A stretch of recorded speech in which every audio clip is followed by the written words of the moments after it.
हमारी संस्कृति, हमारी पहचान। यज्ञ, योग, आयुर्वेद सदा रहे हमारे साथ। भारत के प्राचीन ग्रंथों एवं आधुनिक विज्ञान का दिव्य संगम, यज्ञ महिमा।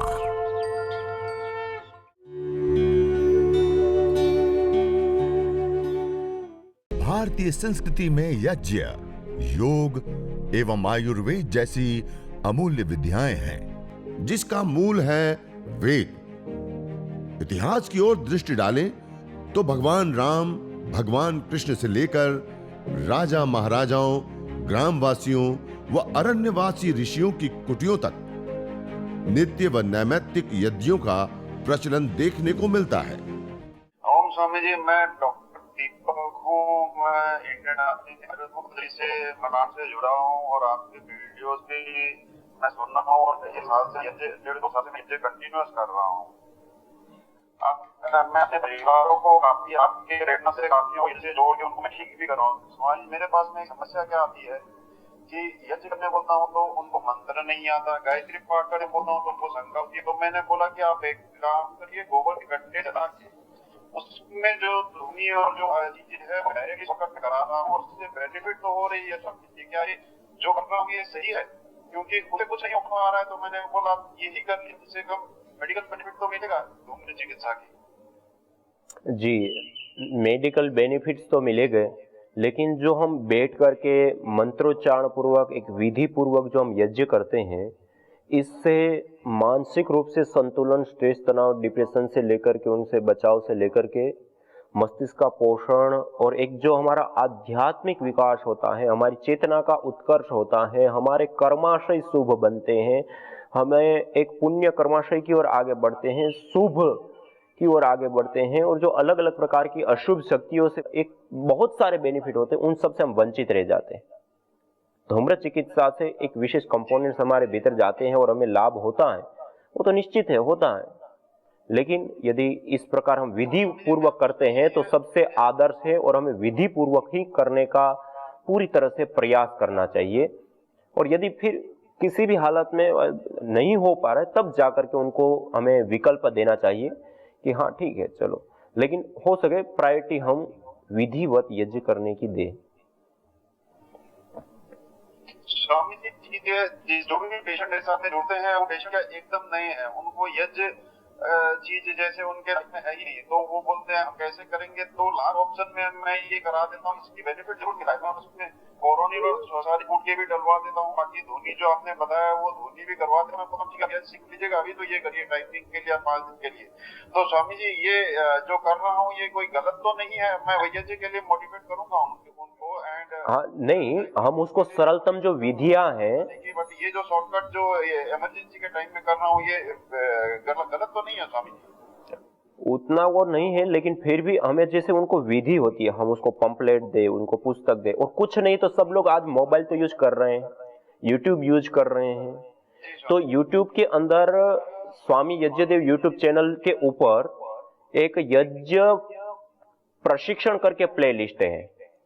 उस प्ले लिस्ट में 12 से 13 वीडियो हैं और उसमें पूरा विधि के बारे में सारी चीजें बताई हुई है। और उसमें सबसे लास्ट में, लास्ट से दूसरा तीसरा वीडियो 25 मिनट का एक वीडियो है, उसमें यज्ञ की पूरी विधि बताई गई है और उस यज्ञ को कैसे करना, उनका मंत्रोच्चारण से लेकर के सारी। तो वो वीडियो को चला दे, सामने रख दे और उसके साथ साथ करते जाएं।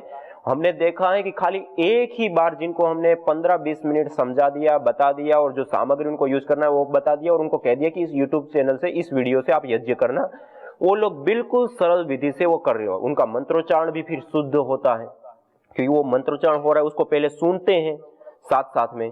तो 5, 10, 15 दिन, 1 महीने तक वो उसी वीडियो के साथ करते हैं तो उनको क्या होता है, मंत्रोच्चारण उसी प्रकार का उसके माइंड में सेट हो जाता है। उसी प्रकार से वो मंत्रोच्चारण भी से और विधि, क्रिया विधि में भी वो वीडियो साथ में देख रहे हैं तो कोई वो नहीं होता है और बहुत अच्छे से यज्ञ कर लेते हैं।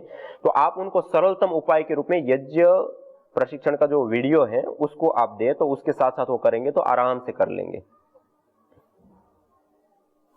दूसरा प्रश्न है स्वामी जी, क्या कोरोनिल और श्वासारी पट्टी यज्ञ वाले सामग्री में कूट के डाला जा सकता है? डाला जा सकता है, लेकिन उसकी जरूरत नहीं। वो खाने के रूप में ले, और हमें जो डालना है उसमें सरसों, नारियल, कूटज, काले तिल और वच, इसका प्रयोग हम विशेष रूप से कराएं।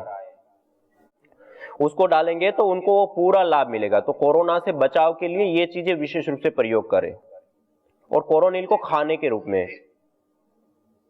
जी स्वामी जी, और एक है सब स्वामी जी, आपने जो 16 आहुति की विधि विधान सिखाई है, उसके बाद इष्ट देव की आहुति 3-4 है, तो उसको देने में आपकी स्वीकृत आहुति के पहले इष्ट देव की आहुति दिया जा सकता है? हाँ, दिया जा सकता है, दे सकते हैं। जी जी स्वामी जी।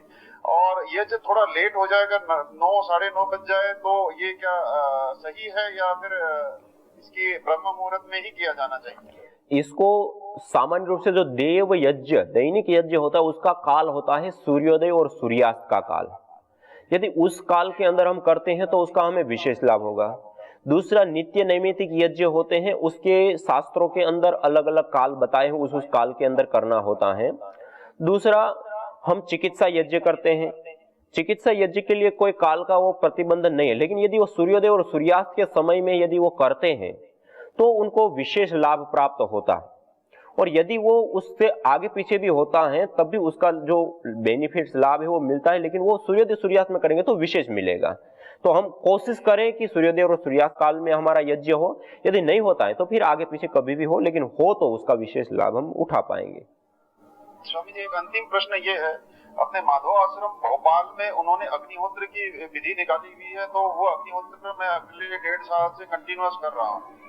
तो उन्होंने अग्निहोत्र के बाद में जैसा बताया वैसा करना है, इसमें कुछ ऐड नहीं करना है, माइनस नहीं करना है। तो वो अग्निहोत्र के बाद, अग्नि स्वाहा प्रजापति स्वाहा के बाद में उसमें क्या ये घी, गुग्गल, नारियल, तिल की धुनी दी जा सकती है उस अग्निहोत्र के पॉट में? जी, आप जिस प्रकार से बता रहे हैं, उन्होंने जो विधि विकसित की है उसमें मंत्र आदि को लेकर के उनका थोड़ा आग्रह है। बाकी वो खुद भी, मैं खुद उस आश्रम में 2-3 दिन तक रहा हुआ हूँ। वो लोग मेरे साथ निरंतर जुड़े हुए हैं। हम जो भी नए अनुसंधान और कार्य करते हैं वो लगातार हम आपस में शेयर करते हैं, वो सब चीजें करते हैं, और वो भी जो प्रचार करते हैं उसमें इन चीजों को शामिल करते हैं।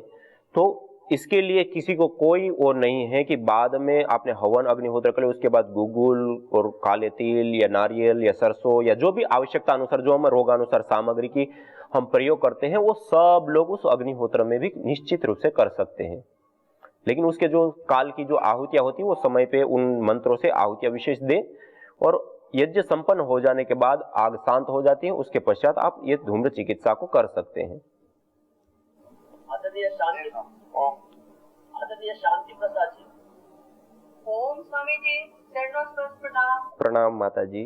मैं भाईंदर से बोल रही हूँ। जी माता। मेरा प्रश्न ये है कि क्या हवन के लिए जामुन की लकड़ी का भी उपयोग में लाया जा सकता है क्या? जी माता जी। माता जी का प्रश्न है कि क्या जामुन की लकड़ी का भी हवन में प्रयोग किया जा सकता है क्या?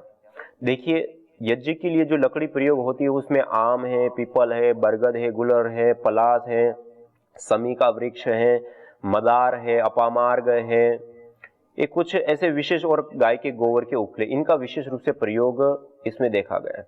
उसमें भी जैसे प्राचीन शास्त्र हैं, उसमें जैसे आम की लकड़ी हम आज वर्तमान में प्रयोग तो बहुत करते हैं और बोलते भी हैं, लेकिन प्राचीन ग्रंथों में अभी तक एक भी जगह पे हमारे ध्यान में अभी तक नहीं आया है कि यहाँ पे कहा हुआ है कि हम विशेष रूप से आम की लकड़ी का प्रयोग करें। लेकिन आज वर्तमान में हम बड़े रूप में उसका भी प्रयोग ले रहे हैं, कर रहे हैं। तो कहने का अभिप्राय है कि हम जो रोगानुसार करते हैं तो उसमें हम, जिनको डायबिटीज आदि की प्रॉब्लम है, कोलेस्ट्रॉल बढ़ा हुआ आदि चीजें होती है, तो उसमें जैसे जामुन का हम विशेष रूप से प्रयोग करते हैं, तो उस रूप में हम चिकित्सा यज्ञ के रूप में हम जामुन की लकड़ी का प्रयोग ले सकते हैं कि जिनको डायबिटीज और ऐसी कोई प्रॉब्लम है तो थोड़ी बहुत लकड़ी उसका शामिल किया जा सकता है। अन्यथा सामान्य देव यज्ञ और सामान्य लाभों के लिए जो हम करते हैं तो विशेष रूप से आप गाय के गोबर के उपलों का प्रयोग कीजिए। पीपल, बरगद, पलास आदि की जो लकड़ियां हैं उसका आप विशेष रूप से प्रयोग करें तो अच्छा है। और स्वामी जी, मेरा दूसरा प्रश्न है, मेरे पति देव जी को नींद बहुत आती है, थोड़ा जरूरत से ज्यादा वो सोते हैं, तो उसके लिए कोई उपाय है क्या? जी माता जी का प्रश्न है कि उनके परिवार में उनके पतिदेव जी को नींद आवश्यकता से अधिक आती है। बहुत सारे लोगों को ऐसी प्रॉब्लम रहती है, और उसको कम कैसे किया जाए, उसका सटीक और सीधा इलाज है, आप यज्ञ करते हैं, यज्ञ के बाद हल्दी, टर्मरिक जिसको हम कहते हैं, उसके चूर्ण को अंगारों के ऊपर डाल करके उसकी धुनी दे उनको। दूसरा, उनको सुबह और सायंकाल एक एक गिलास दूध दे और उसके अंदर पर्याप्त मात्रा में, अधिक मात्रा में हल्दी मिला करके फिर उस दूध को दे। मान लो कि 100-200 ml दूध लिया है, तो 200 ml दूध के अंदर जो भोजन करने की हमारी चम्मच होती है वो 2 या 3 चम्मच हल्दी उसके अंदर डाल करके और थोड़ी सी मिश्री डाल करके उसको अच्छे से हिला दीजिए और उसको पिलाइए। ऐसे लगातार सप्ताह 10 दिन करेंगे आप। जिनको भी, किसी को भी बहुत नींद जिनको आती है, आप हल्दी का सेवन अधिक से अधिक मात्रा में करें और हल्दी की ही धुनी लें, तो आपको नींद बहुत कम समय में ही कम हो जाएगी। जी, अगला प्रश्न। धन्यवाद। चरणोस्पर्श स्वामी जी। प्रणाम माता जी। आदरणीय ज्योत्सना दीदी जी नमस्ते प्रिया। नमस्ते स्वामी जी। नमस्ते। स्वामी जी, कोरोना में जो रक्त गाढ़ा हो रहा है, क्या माता जी? रक्त जो गाढ़ा हो रहा है कोरोना में, उसको गीला करने के लिए कुछ उपाय है क्या स्वामी जी? माता जी का कहना है कि रक्त गाढ़ा हो गया है तो उसको पतला करने का कोई उपाय है। हाँ, तो उसके लिए आप यज्ञ में अर्जुन की छाल का विशेष रूप से प्रयोग करें। अर्जुन की छाल को सामग्री के रूप में भी, धुनी के रूप में भी, और अर्जुन की छाल को पानी में भिगो करके या उसका काढ़ा बना करके उसको अधिक से अधिक मात्रा में पिए। जो हम नॉर्मल पानी भी लेते हैं उसको भी आप उस मेडिकेटेड पानी बना करके उसको निरंतर प्रयोग कर सकते हैं, ले सकते हैं, और उससे खून बिल्कुल पतला हो जाएगा। और जो कोलेस्ट्रॉल बढ़ा है या और भी समस्या होती है उसमें भी लाभ होता है। जी और एक प्रश्न है, गर्भवती महिलाएं कर सकती है? जी माता जी, माता जी का प्रश्न है कि जो गर्भवती माता हैं तो वो यज्ञ कर सकते हैं क्या? हाँ, निश्चित रूप से उनको अवश्य करना चाहिए।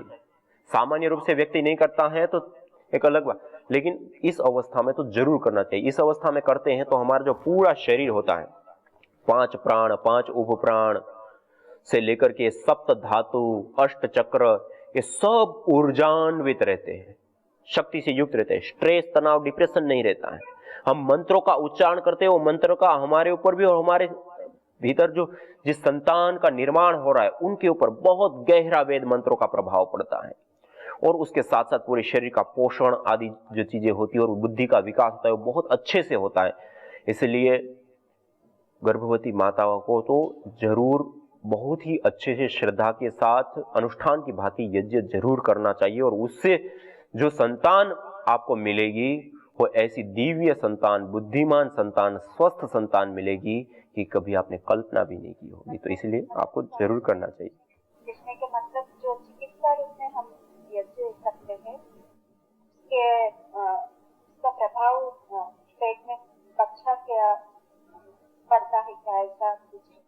हाँ, चिकित्सा यज्ञ का पड़ता है ना, बहुत अच्छा लाभ होता है। और जो गर्भवती ही है और उस प्रकार का ही उसी की विशेष वो लिए वो करते हैं तो संतत्येष्टि हवन सामग्री है, गर्भधा हवन सामग्री है, उससे हवन करें।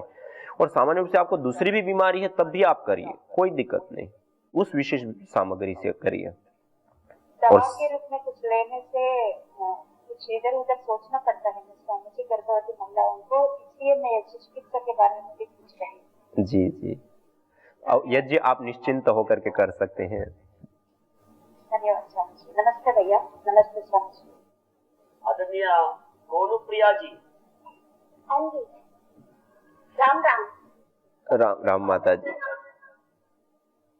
मेरे प्रश्न का उत्तर तो पहले मिल गया। मैं अग्निहोत्र करती हूँ, जो माधव आश्रम से जो बताया जाता है अग्निहोत्र, मैं नियमित रूप से सुबह शाम करती हूँ। तो मेरा प्रश्न तो पहले तो यही था कि अग्निहोत्र करने के उपरांत धुनी देना आपने मुझे बता दिया, तो उसके लिए मैं आपको बहुत बहुत धन्यवाद देना चाहती हूँ। ये मेरा बड़ा ही प्रश्न था कि उसमें तो 2 ही आहुति दी जाती है ना, साबुत चावल की और घृत की। तो उसके बाद में मैं ये सोची थी इससे छेड़खानी नहीं करनी, परंतु आपने मुझे बता दिया कि इसके ऊपर आप ये धुनी इसकी कर देंगे तो वो घर में एक बहुत अच्छी चीज हो जाएगी। एक मैं ये और पूछ रही हूँ कि गूगल और कपूर दोनों ही अभी ये कहते हैं कि घर के अंदर इनकी धुनी देनी चाहिए, तो किसकी दें, या दोनों की नियमित रूप से कभी किसी की देती जाए? जी, माता जी का कहना है कि घरों में जो हम धुनी करते हैं तो उसमें कहा जाता है कि गूगल की भी धुनी देनी चाहिए और कपूर की भी धुनी देनी चाहिए। तो कौन सी दे, या कभी किसी को दे कभी किसी की दे? तो हम अपने घर के अंदर जो यज्ञ करते हैं, हवन करते हैं, उसके बाद जो अंगारे बच गए उसके ऊपर एक पहला गूगल की धुनी गाय के घी के साथ जरूर करें। और कपूर, जिनको श्वास से संबंधित समस्या है, पीठ से संबंधित समस्या है, तो वो थोड़ा कपूर की धुनी ले सकते हैं। सामान्य अवस्था में हमें कपूर की जो धुनी करते हैं वो विशेष रूप से माइक्रोबायोलॉजिकल एक्टिविटी देने वाली होती हैं, तो वो गाय के घी के अंदर पर्याप्त मात्रा में वो होता है, वो काम गाय के घी से अपने आप में हो जाता है। तो आप गूगल की धुनी अवश्य करें, और साथ में थोड़ा बहुत एक आध टिकिया आपने कपूर भी हर दिन रख दिया तो उससे कोई हानि नहीं, उससे लाभ ही होता है। तो आप थोड़ा सा कपूर भी रख सकते हैं। और गाय का घी भी धुनी में, किसी भी प्रकार की कोई भी धुनी हम करते हैं, कोई भी द्रव्य की, तो उसके साथ हमें घी जरूर प्रयोग करना चाहिए।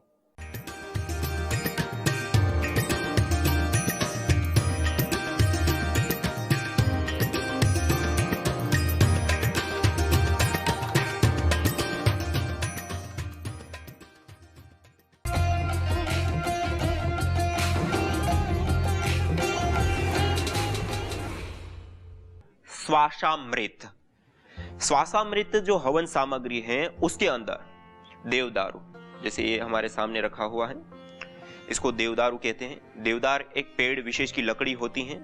इसके अंदर विशेष ऑयल्स भी पाया जाता है, तेल पाया जाता है।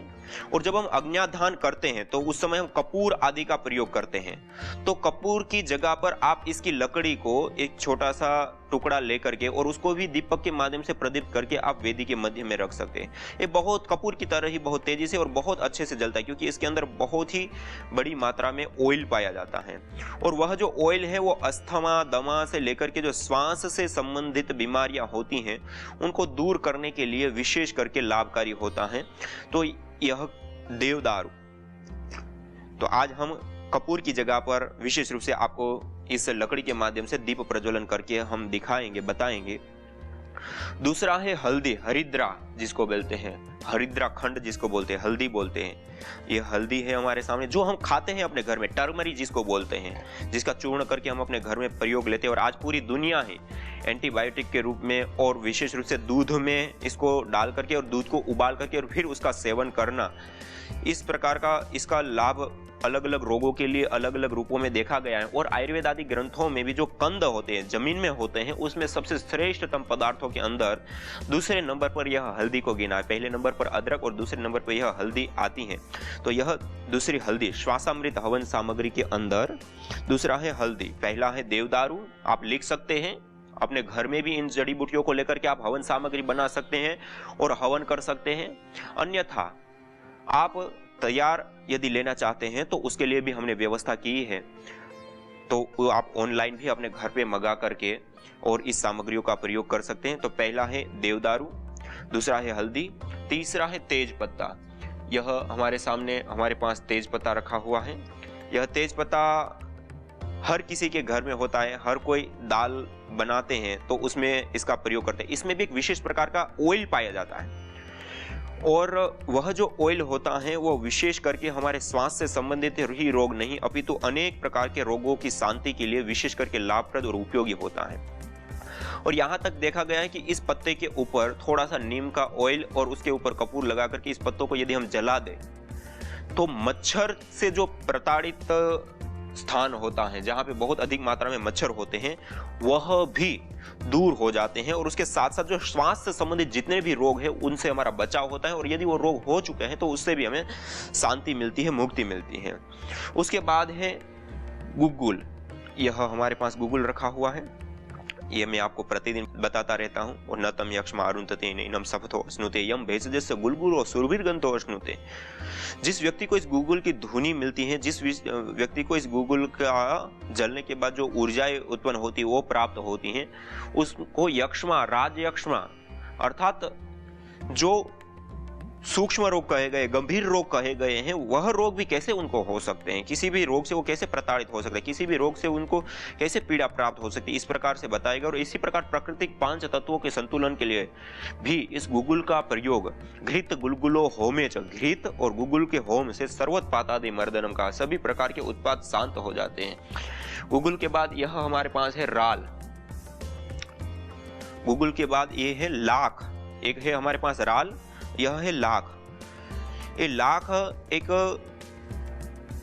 कीड़ा विशेष होता है और वह पेड़ एक विशेष होता है, उसके माध्यम से यह उत्पन्न होता है और ये कई सारे चीजों में यह प्रयोग में आता है। कुछ चीजों को चिपकाने आदि के रूप में भी इस लाख का प्रयोग लेते हैं और विशेष करके आयुर्वेद आदि ग्रंथों में भी लाख के अनेक गुण बताए गए हैं। उसमें से कीटाणु रोधक, बैक्टीरिया आदि को नाश करने के लिए भी, और जो वायु प्रदूषण है उस वायु प्रदूषण से भी बचने के लिए जो हमारे प्राचीन ग्रंथों में सुश्रुत संहिता में विशेष रूप से राल, लाख, गुगुल, वच, जैसे हमारे सामने वच रखी, घुड़वच रखी हुई है पहली ही, तो ये घुड़वच आदि आदि, फूल प्रियंगु आदि कई सारे ऐसे द्रव्य हैं जिनके मिश्रण से, वो भी मैं आपको लिखाऊंगा, उसको अंगारों के ऊपर डाल करके जो धुनी उठती है उस धुनी को वायुमंडल के अंदर प्रसरित करने से वायुमंडल के अंदर जो विषाक्त गैसों का बढ़ना या प्रदूषित होना जो होता है वह भी शांत हो जाता है, ठीक हो जाता है। इस प्रकार का भी गुण, तो यह है हमारे पास लाख। इसी प्रकार से यह राल है। राल साल एक पेड़ कहा जाता है, विशेष करके छत्तीसगढ़ आदि या उड़ीसा आदि में विशेष रूप से इसके पेड़ पाए जाते हैं। उसका यह गोंद होता है, साल पेड़ के गोंद को राल बोलते हैं। और इस राल की धुनी से बच्चों के रोगों को दूर करने से लेकर के, वायु को शुद्ध करने से लेकर के अनेक प्रकार के श्वास संबंधी रोगों को दूर करने में विशेष करके ये लाभकारी होता है। और उसके बाद ये हमारे पास रखा हुआ है खस। आप सभी लोग खस का शरबत पीते हैं, ये शीतल होता है, ठंडा होता है। और इस खस की धुनी से या खस के जलने पर जो गैसें उत्पन्न होती है, इसका भी एक विशेष ऑयल बनाया जाता है, वह भी विशेष अलग अलग रोगों के लिए उपयुक्त होता है। तो ये जो खस है उसका प्रयोग भी विशेष रूप से इस श्वासामृत हवन सामग्री के अंदर हमने किया है। अर्थात यह जो मेरे सामने 2, 2, 4, 2, 6 और 7, इन 7 जड़ी बूटियों को मिला करके हमने एक श्वासामृत हवन सामग्री का निर्माण किया है, जो विशेष रूप से अस्थमा, श्वास का फूलना, हिचकी, सर्दी, नजला, एलर्जी आदि जो रोग हैं उन रोगों को दूर करने में बहुत विशेष रूप से सहायक होते हैं या विशेष रूप से लाभप्रद होते हैं, उन रोगों को शांत करने के लिए या उन रोगों को दूर करने के लिए। तो ये श्वासामृत हवन सामग्री का थोड़ा मैंने परिचय कराया। आप अपने घर में भी इसको बना सकते हैं। और यह हवन सामग्री के अंदर देवदारू, हल्दी, तेजपत्ता, गुग्गुल, लाख, एरंड के जड़ भी हम इसमें ले सकते हैं, राल, खस, इनसे निर्मित यह श्वासामृत हवन सामग्री का निर्माण हुआ।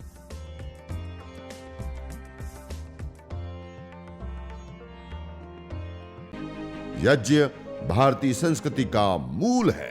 तो आइए हम संकल्प लें, संसार के श्रेष्ठतम कर्म यज्ञ को अपनाएं। पिंड और ब्रह्मांड में संतुलन कायम करने वाले यज्ञ को अपने जीवन का अभिन्न अंग बनाएं एवं प्रकृति मां के प्रति अपने ऋणों को अदा करें। विश्व स्वास्थ्य का एक नारा, यज्ञ से होगा जग उजियारा। भारतीय संस्कृति की अमूल्य विरासत यज्ञ की महिमा को जानने हेतु वैदिक चैनल पर प्रतिदिन प्रातः एवं सायं 11:30 बजे यज्ञ महिमा कार्यक्रम से जुड़ें। विशेष जानकारी हेतु संपर्क करें। मोबाइल 9068565306।